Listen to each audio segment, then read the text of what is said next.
With Star Wars, George Lucas tapped into one of the most universal representations of altruistic morality in its light side of the Force, combing back tons of philosophies to their foundational value of love, forgiveness, helping the weak and needy, and treating each other well. These same ideas can be found in Christianity, Jainism, Baha'i, Platonism, and more. The biggest critique of this kind of morality comes from Friedrich Nietzsche. Nietzsche viewed Christian morality as a way for the slave class, the plebeians, the weak, stupid, and poor, to shackle and enslave the powerful and creative. If you don't see the parallels to the Empire and the dark side, just you wait. Nietzsche goes on to form a morality that puts power as the highest good. Everything we do is because of our internal will to power, according to Nietzsche in his book Beyond Good and Evil. Power is the only decider of what's right and wrong for Nietzsche. Eventually, he forms the idea of the Übermensch, or Superman, the next step in human evolution, someone who is more than human. The Nazis would take this idea and try to achieve it using eugenics, whereas Star Wars takes this idea in the form of the Sith Lord. In the Star Wars universe, the fundamental metaphysical force, the Force, that enacts its will upon the galaxy is separated into an internal conflict of the altruistic Holy Spirit of the light side versus the Nietzschean will to power of the dark side, creating a broad and universal conflict that can resonate with nearly anyone. Now, it's extremely important to have stories like this about fighting against the selfish and sadistic. It's important to have art that says, hey, don't become a Nazi, even in the best of times. But for those of us who this comes naturally to, not becoming a Nazi, Star Wars might not scratch your philosophical itch. Mass Effect, on the other hand, provides a much more relatable conflict.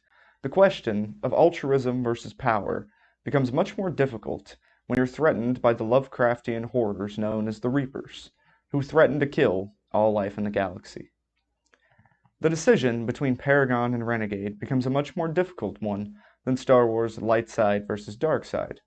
Paragon Shepard works within the bureaucracy as a friend to the diplomats and his crew, whereas Renegade Shepard smashes through bureaucracy and orders his crew to get things done.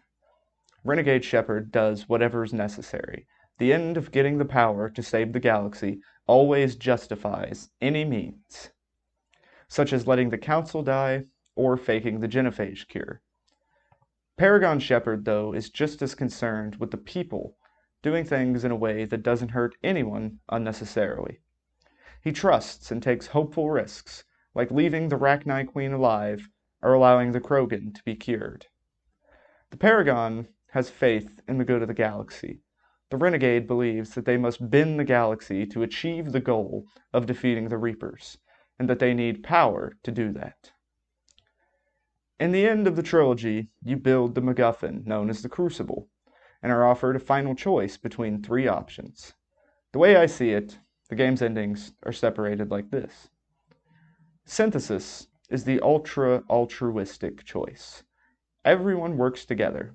It's the most paragon thing you can do, and everyone basically lives happily ever after. A paradise from the synthesis of man and machine. Control is the ultimate renegade option. You have the power. You are the Übermensch. Now exert your will over the galaxy. Bend it to follow your desires. Control the Lovecraftian horrors themselves to make the galaxy in your image. But destroying the Reapers is the only ending that fits.